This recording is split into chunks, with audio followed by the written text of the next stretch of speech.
नमस्कार, राम राम, जय हिंद, जय भारत। दोस्तों आजकल फेफड़े और श्वसन की जो बीमारियां हैं वो बहुत लगातार बढ़ती जा रही हैं और उसी की जानकारी लेने के लिए आज हमारे साथ हाजिर हैं डॉक्टर सुखराम जी बिश्नोई, जो मेदांता हॉस्पिटल दिल्ली के अंदर थोरेसिक सर्जरी और लंग ट्रांसप्लांट के सर्जन हैं। उनसे ये जानकारी हासिल करने का प्रयास करेंगे कि आखिर ये बीमारियां बढ़ने का कारण क्या है। नमस्कार जी। नमस्कार जी।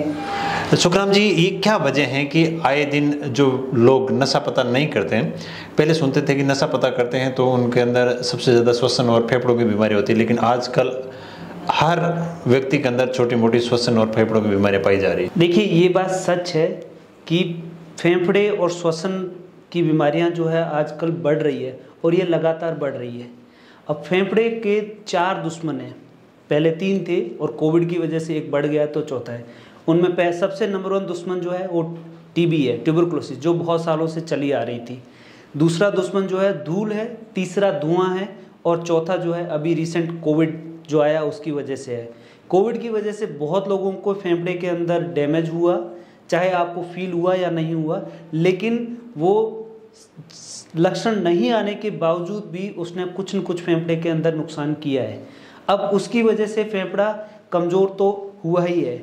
इसके अलावा जो प्रॉब्लम है, टीबी हमारी सालों साल से चली आ रही है। हिंदुस्तान में टीबी हर जगह होती रहती है, तो वो एक पहले से प्रॉब्लम थी।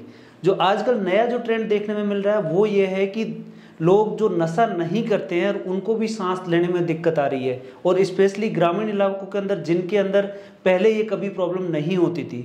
उसके 2 स्पेशल कारण जो मुझे समझ में आ रहे हैं वो है कि फेफड़े का सबसे बड़ा दुश्मन जो है धूल और धुआं है। अब धुआं, पहले लोग कहते थे कि जहाँ फैक्ट्रीज है वहीं पे ये प्रॉब्लम होती है। अब गांव के अंदर लोग, मैक्सिमम लोग ये कहते हैं कि जी हमारे यहाँ तो कोई फैक्ट्री नहीं है, तो फैक्ट्री नहीं है तो हमें ये कैसे हो सकता है। और बहुत लोग ये कहते हैं कि हम तो स्मोकिंग करते नहीं हैं, तो फिर ये हमारे यहाँ प्रॉब्लम क्यों आ रही है। इसका मेन कारण ये है कि फेफड़े के अंदर जो भी चीज़ जाती है, वो धुआं जिस भी फॉर्मेट में जा रहा है, चाहे वो धुआं अंगीठी का हो, चाहे वो धुआं भट्टे का हो, चाहे वो धुआं घर के अंदर लकड़ी जलाने से हुआ हो, चाहे वो धुआं सिगरेट का हो, चाहे वो धुआं हुक्के का हो, चाहे वो धुआं किसी भी चीज़ को जलाने की वजह से जो धुआं बनता है, वो धुआं जो फेफड़े के अंदर जाता है वो फेफड़े को जला देता है। और एक बार जो फेफड़ा जल गया है वो फेफड़ा कभी वापस ठीक नहीं हो सकता। दूसरी जो प्रॉब्लम आ रही है वो ये है कि धूल, जो पहले हमारे इधर यहाँ पे नहीं होता था लेकिन आजकल बहुत हो रहा है। उसका कारण है कि पहले इतनी हमारे यहाँ फैक्ट्रीज नहीं होते थे, क्रैशर्स नहीं होते थे, छोटी छोटी जितनी घर के अंदर आजकल मशीनें लग गई है। जैसे गांव के अंदर खलन निकाल रहे हैं तो उसके अंदर जो मशीनें यूज होती है उनकी वजह से बहुत छोटे छोटे पार्टिकल्स होते हैं, वो पार्टिकल सांस लेने में सांस के साथ अंदर चले जाते हैं और वो कभी बाहर नहीं आते हैं। अब सांस के अंदर जो हमारे सांस लेने की प्रक्रिया है उसके अंदर एक फिल्टर होता है और वो पार्टिकल जो है वो फिल्टर के ऊपर जा के जमा हो जाते हैं, और उस जमा होने की वजह से आदमी को थोड़े सालों के बाद जाके ये सांस लेने में दिक्कत आने लग जाती है। अब ये चीज़ हमारे हर लेवल पे प्रॉब्लम है। घर के अंदर जब हम झाड़ू निकालते हैं तब भी हम मुंह पे आसपास हम मुंह पे कुछ नहीं लगाते हैं और घर के सारे सदस्य जो है उसको आसपास रहते हैं, तो उसकी वजह से जो छोटे छोटे पार्टिकल झाड़ू से निकलते हैं वो भी हमारे फेफड़े के लिए हानिकारक है, क्योंकि जो चीज़ अंदर गई एक बार वो कभी वापस बाहर नहीं आएगी, वो जमा हो जाती है।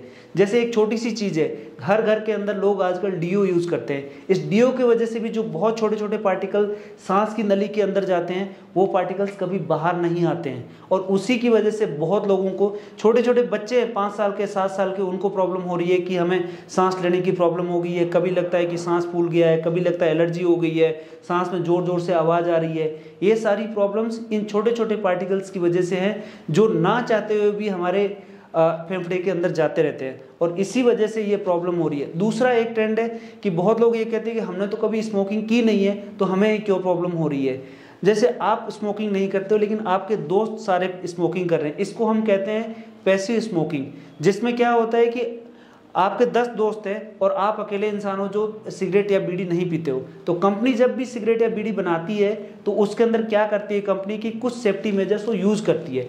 उसमें 30%, 40%, 50% जो है वो सेफ्टी मेजर होता है कि धुआं डायरेक्टली अंदर नहीं जाता है, लेकिन जो धुआं बाहर छोड़ा जाता है अब आप आसपास जो लोग खड़े हैं वो उस धुएं को पूरा इनहेल करते हैं और उसके ऊपर कोई फिल्टर नहीं है। जैसे आपके 10 दोस्त 10 सिगरेट पीते हैं या 10 बीड़ी पीते हैं और आप वहीं खड़े रहे हो, तो आपने वो ना चाहते हुए भी वो 10 बीड़ी पिए, 10 से इनफैक्ट ज़्यादा ही पियोगे, क्योंकि आपके ऊपर तो फिल्टर ही नहीं है। जो इंसान पी रहा है उसके पास फिल्टर है। तो इन सब चीज़ों की वजह से जो है वही अभी ये हमारे यहाँ पे सांस की और फेफड़े की जो है प्रॉब्लम्स बढ़ गई है। ये जो प्रॉब्लम बढ़ती जा रही है, आखिर हर इंसान ऐसा क्या करे कि जिससे कम उसके फेफड़े हैं वो इंजर्ड होने का चांसेस बने? अब देखिए, जो 4 दुश्मन थे उसमें से टीबी, हमें सबको पता है कि टीबी में हमें क्या ध्यान रखना है, कैसे ध्यान रखना है। दूसरी जो प्रॉब्लम है वो कोविड है, वो जा चुका है। अब उसके लिए जितने डैमेज जो कर चुका है वो उसके बाद अब और फर्दर डैमेज होने की तो पॉसिबिलिटी हमें नहीं लगती है, बट खैर अभी जितना हो चुका है उसको हम रिवर्स नहीं कर सकते। बचे 2 दुश्मन जिनको हम ठीक कर सकते हैं, उसमें है धूल और धुआं। अब धुएं से बचने के लिए हम वो सारे मेजर्स लें जहां धुएं को हम हटा सकते हैं या धुएं का प्रयोग हम कम कर सकते हैं। जैसे कि आपके घर में अंगीठी जलती है या भट्टा जलता है, अब उसकी वजह से या लकड़ी जलती है, तो उसको हम या तो ऐसा करें कि उसको कहीं दूसरी जगह पर रखें या फिर उसका यूज इतना कम करें कि ताकि वो धुआं हो ही ना। और अगर धुआं हो रहा है तो हमें उसका पूरा ध्यान रखना है कि किसी भी तरीके से हम उस धुएं को कम करें, ताकि डायरेक्ट एक्सपोजर जो आपका होता है डायरेक्टली जो फेफड़े के अंदर जा रहा है वो नहीं जाए। उसके अलावा जितनी पैसिव स्मोकिंग है, वो जो भी आपके दोस्त हैं वो एक्चुअली में आपके दोस्त नहीं है, क्योंकि उनकी वजह से आपका फेफड़ा धीरे धीरे जहर पी रहा है। तो उन दोस्तों से दूर रहो। जो सिगरेट आप नहीं पीते हो लेकिन जो आपके दोस्त पीते हैं उनसे आप दूर रहिएगा।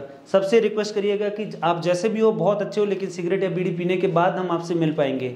तीसरा, जो बहुत जगह गाँव के अंदर कचरा जलाया जाता है, जैसे खेती या खलिहान होने के बाद जो बचा हुआ जो चीज़ बच जाती है उसको जलाया जाता है, उसको जलाने के बजाय उसको दफनाने की कोशिश करें या कुछ ऐसा अल्टरनेटिव मेथड यूज़ करें जिसकी वजह से धुआं नहीं हो।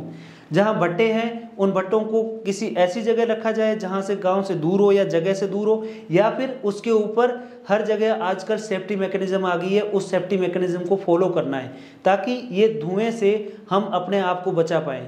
आप सोचिए कि जो छोटा बच्चा है उसको अगर इसी तरह एक्सपोजर होता रहा तो 30, 40 और 50 साल की उम्र तक जाते जाते इन सबको फेफड़े की इतनी भयानक बीमारियां हो जाएगी कि इनको फेफड़ा प्रत्यारोपण तक की नौबत आ सकती है। तो इन फेफड़ों को जब हम अभी बचा पाएंगे तभी ये सारी चीज़ें हो पाएगी। अब दूसरा दुश्मन है धूल।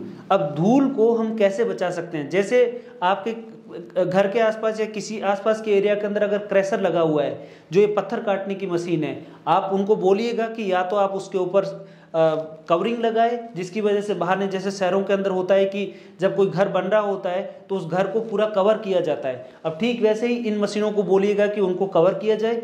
अगर वो कवर नहीं कर सकते हैं तो उनको वहाँ से हटवाने की जो व्यवस्था पॉसिबल है तो वो कराइएगा या उनको कहीं और शिफ्ट करिएगा।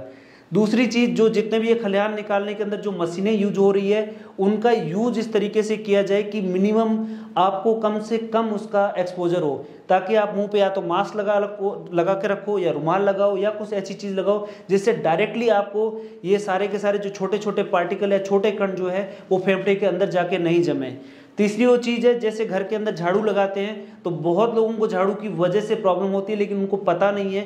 तो जब घर में झाड़ू लग रहा हो तो आप जो बाकी लोग जो झाड़ू नहीं लगा रहे हैं वो बाहर चले जाएं, और जो झाड़ू लगा रहा है वो बंदा या तो मुंह पे मास्क लगाए या टॉवल लगाए या कुछ ऐसी चीज़ लगाए जिसकी वजह से जो छोटे पार्टिकल्स हैं वो फेफड़े के अंदर जाके और जमा ना हो जाए। इसके अलावा और बहुत सारी चीज़ें हैं जो आपको फेफड़े की एक्सरसाइज जिसको कहते हैं वो एक्सरसाइज करिएगा। इसके अंदर एक एक्सरसाइज होती है, जैसे आप बैठे हुए हो तो अपनी सांस अंदर लेके गहरी सांस और उसको रोकिएगा और कोशिश करिएगा कि उसको कम से कम 45 से 50 सेकंड रोक पाओ, और वो एक्सरसाइज आप दिन में कम से कम 15 से 20 बार कर सकते हो। दूसरा जो एक्सरसाइज आप कर सकते हो वो है कि थोड़ा फास्ट चलना है, बिल्कुल धीरे भी नहीं चलना है और बिल्कुल एकदम दौड़ना भी नहीं है। एक मध्यम तरीके का चलना होता है जिसकी वजह से आपकी सांस तो फूले लेकिन आप इतनी सांस भी ना फूले कि आप आगे चल नहीं पाओगे।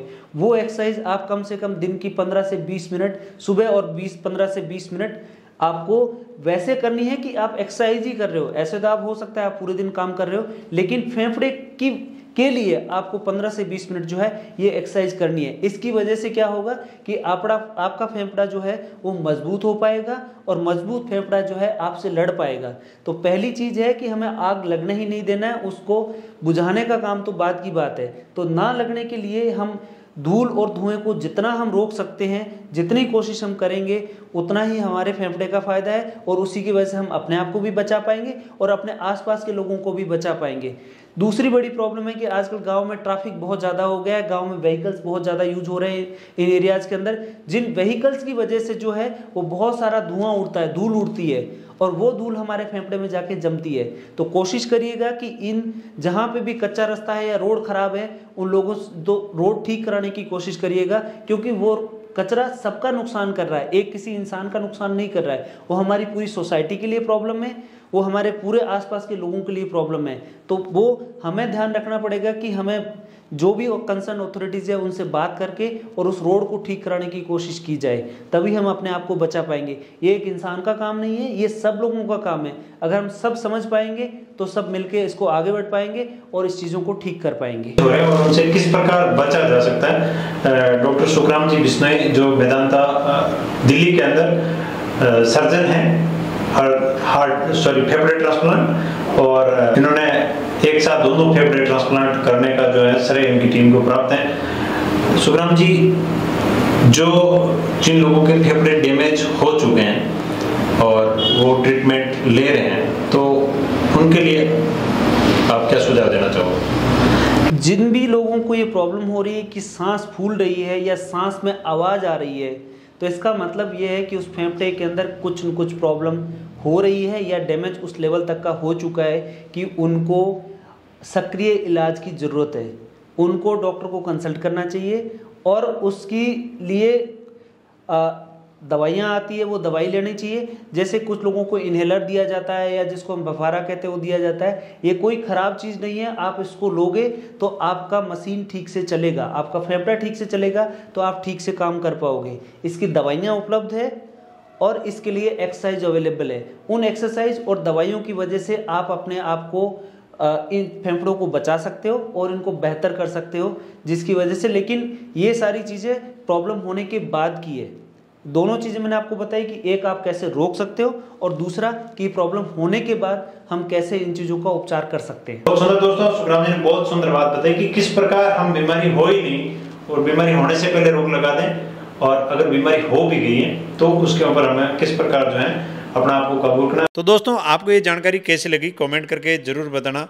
मैं आपका फौजी भाई इस प्रकार की नई नई चीज़ें हमेशा लाते रहता हूँ। आप हमारे यूट्यूब चैनल और फेसबुक पर नए हैं तो ज़रूर जुड़ जाएँ। मैं फिर हाजिर हूँगा, तब तक के लिए जय हिंद, जय भारत।